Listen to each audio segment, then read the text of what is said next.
Paradigma, eis a questão.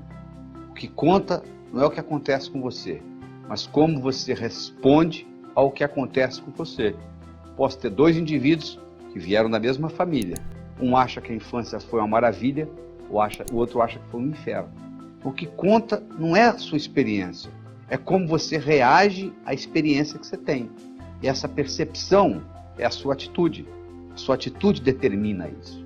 Então nós temos uma atitude do indivíduo que é otimista e uma atitude do indivíduo que é pessimista. Eu sempre digo o seguinte: otimismo sozinho não resolve. Pessimismo atrapalha. E o modo de você mudar essa atitude, que vai determinar a sua altitude na vida, depende muito do modo como você percebe o mundo. Depende muito do que nós chamamos de paradigmas. Ou seja, a percepção que você tem do mundo. Vou dar um exemplo. Se um indivíduo do sexo masculino veste uma saia ou um vestido de mulher, é um absurdo. Se um indivíduo do sexo feminino veste uma calça jeans de homem, não tem problema nenhum. Por quê?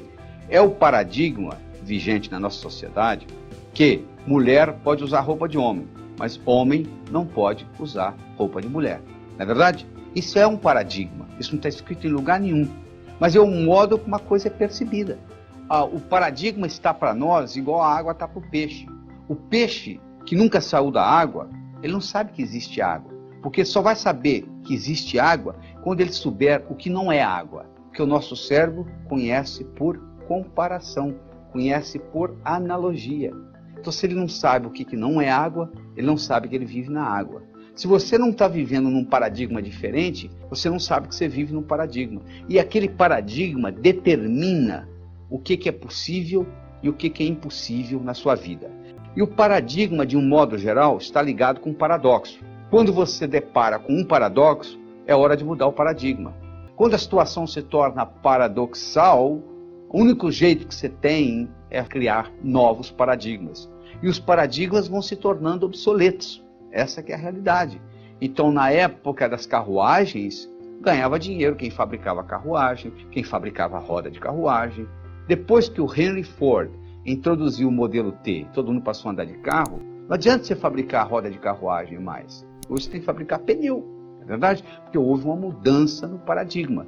E isso aí vai determinar o modo como você vive. Vou dar um exemplo muito simples. Houve uma época que o mundo era chato.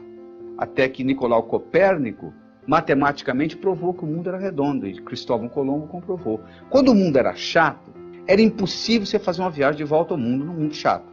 Quando o paradigma é do mundo redondo, agora você pode fazer uma viagem de volta ao mundo. Ou seja, quando há uma mudança de paradigma, há uma multiplicação de possibilidades. Ou seja, aquilo que era impossível na sua vida, com a mudança de paradigma, passa a ser possível. Mas só que a nossa tendência é continuar com os paradigmas antigos. A Suíça dominou o mundo de relógios durante muito tempo.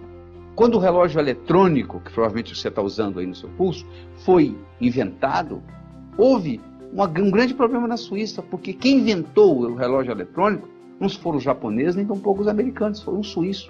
Mas quando o suíço apresentou aquele relógio, que não tinha corda, que não tinha mola mestre, que não tinha rubi, eles disseram: isso não é relógio, guarde isso. E os japoneses e os americanos, a Texas Instruments, lançaram e tomaram conta do mercado. Os suíços, que dominavam o mundo de relógios, tinham 90% do lucro de relógios no mundo, chegaram a 15%.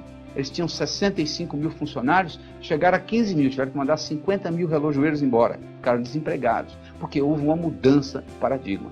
Na sua vida, se você examinar, você vai ver que muitos paradigmas estão mudando.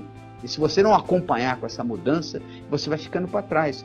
O paradigma determina a sua atitude, porque você nunca vai saber se é sorte ou se é azar, dependendo do que vem depois.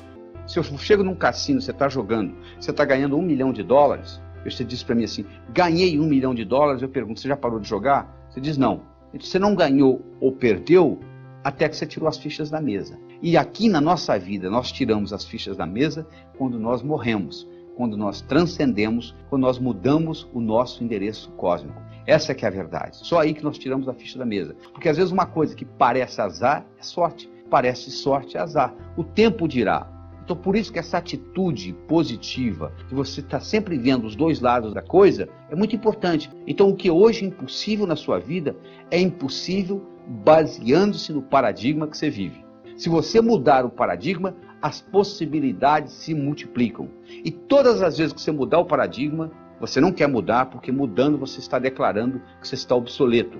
Você está começando de novo. E toda vez que você começa de novo, você tem que voltar a estaca zero.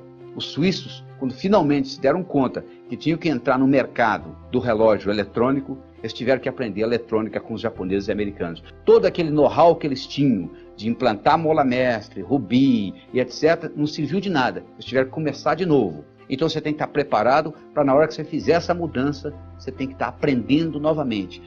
Mas existe um ditado do Mark Twain que diz o seguinte: se o único instrumento que você tem é o martelo, todo problema você pensa que é prego. A nossa tendência é dizer, não, peraí, eu sei como fazer isso. Eu já fiz isso no passado. O meu pai fez assim. O seu pai fez assim, não quer dizer nada. Aquilo pode ter servido na época do seu pai, mas não necessariamente serve nos dias de hoje.